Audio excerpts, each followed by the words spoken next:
Timeline militer tanah air sedang memanas.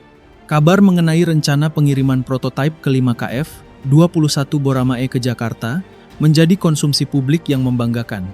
Katanya, ini adalah karpet merah bagi kesepakatan 16 unit jet tempur senilai 1,5 miliar US dollar. Narasi yang beredar di permukaan sangat manis. Indonesia segera memiliki jet tempur canggih hasil kolaborasi strategis. Banyak pihak sudah merasa optimis, mengira kita akan segera menjadi kekuatan udara baru yang disegani di kawasan Indo-Pasifik. Namun, jangan biarkan euforia membutakan logika. Ada satu fakta yang bertolak belakang dengan emosi massa. Pengiriman prototipe ini bukan sekadar tanda persahabatan, melainkan langkah panik dari Seoul. Mengapa panik? Karena tenggat waktu penandatanganan kontrak yang digadang-gadang terjadi pertengahan bulan lalu ternyata berakhir nihil. Sejarah mencatat kita berkali-kali terkena tikungan tajam, mulai dari urusan kapal selam hingga rencana akuisisi jet tempur Rusia yang gagal total. Naskah ini tidak akan memberikan janji manis. Kita akan membedah secara brutal mengapa KF-21 masih sangat bergantung pada teknologi Amerika, mengapa kebijakan pemerintah untuk mengevaluasi ulang adalah langkah yang tepat, dan mengapa proyek ini lebih terlihat seperti serial drama yang tidak kunjung usai daripada sebuah pencapaian kedaulatan militer. Banyak yang terjebak membandingkan KF-21 Boramae dengan proyek KAN milik Turki. Padahal, secara level kemandirian, keduanya berada di liga yang berbeda. Turki telah melakukan upaya luar biasa untuk membangun ekosistem pertahanan mandiri, sementara KF-21 masih memiliki ketergantungan yang sangat tinggi pada pihak ketiga.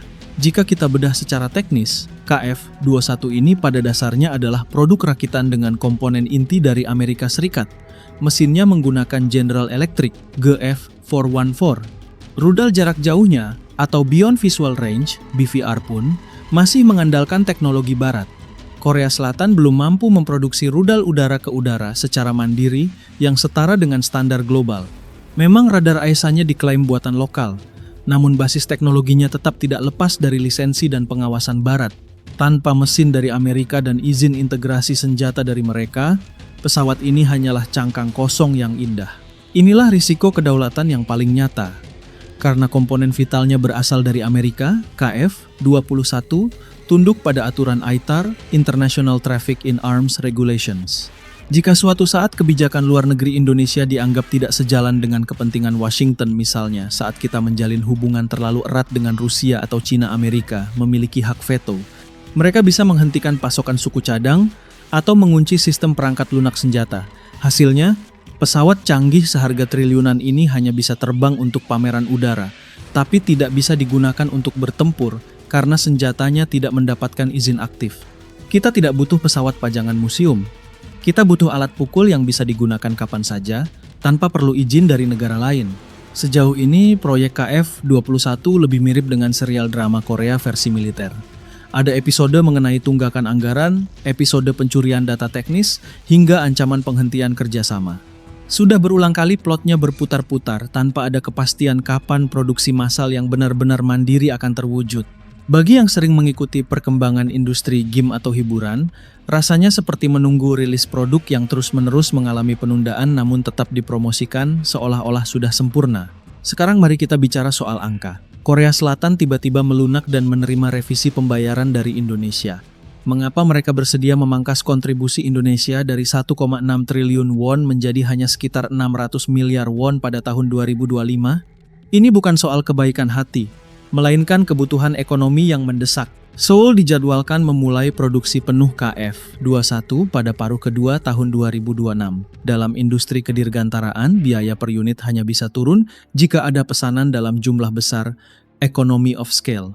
Jika Indonesia menarik diri, harga per unit untuk Angkatan Udara Korea sendiri akan meroket dan menjadi tidak kompetitif di pasar ekspor.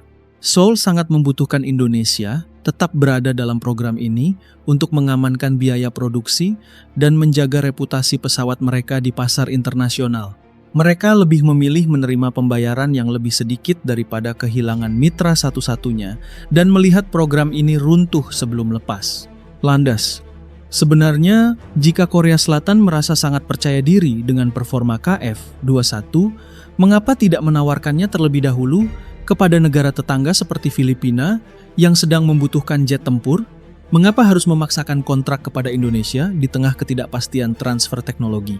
Membiarkan negara lain menjadi pengguna pertama untuk membuktikan kehandalan mesin dan sistem suku cadang di bawah tekanan operasional nyata adalah langkah yang jauh lebih aman bagi Indonesia daripada terus menjadi penyokong dana bagi riset yang hasilnya belum teruji 100%. Keputusan untuk menyerahkan prototip kelima yang bernilai sekitar 350 miliar won sebenarnya adalah cara Seoul untuk menutup kewajiban keuangan Indonesia tanpa harus merusak hubungan bilateral.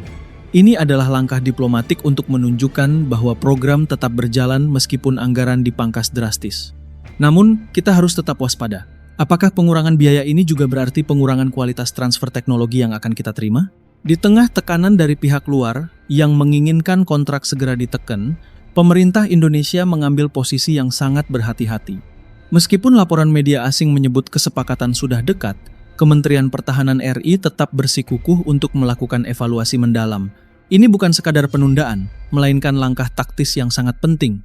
Kita tidak boleh mengulangi kesalahan masa lalu di mana alutsista yang dibeli ternyata memiliki banyak batasan politik. Langkah pemerintah untuk mengevaluasi persyaratan keuangan dan industri serta transfer teknologi adalah bukti bahwa kita tidak ingin hanya menjadi penonton atau sekadar tukang rakit. Kita membutuhkan akses ke data teknis yang memungkinkan industri dalam negeri, seperti PTDI, untuk berkembang secara mandiri. Pak Prabowo, sebagai sosok yang sangat memahami dinamika lapangan, tentu tidak ingin memberikan harapan palsu kepada publik jika risiko veto masih menghantui. Keputusan militer skala besar bukan hanya soal berapa unit yang bisa kita pamerkan dalam parade, tapi soal harga diri dan kedaulatan bangsa. Membeli pesawat yang kontrol utamanya dipegang oleh negara lain adalah tindakan yang membahayakan martabat nasional. Kita harus memastikan bahwa setiap rupiah yang dikeluarkan memberikan kedaulatan penuh, bukan sekadar izin pakai yang bisa dicabut sewaktu-waktu. Sikap dingin Jakarta saat ini adalah pesan kuat kepada Seoul bahwa Indonesia adalah mitra strategis yang berdaulat, bukan sekadar pasar yang bisa ditekan untuk menutupi biaya riset mereka. Program KF-21 adalah cerminan dari ambisi besar sekaligus tantangan yang rumit. Secara visi, memiliki jet tempur hasil kolaborasi adalah langkah maju, namun realitas ketergantungan teknologi tidak bisa diabaikan begitu saja. Prediksinya, Indonesia akan tetap mempertahankan keterlibatan dalam program ini, namun dengan skala yang jauh lebih terukur dan tidak akan menjadikannya sebagai tulang punggung utama kekuatan udara dalam waktu dekat.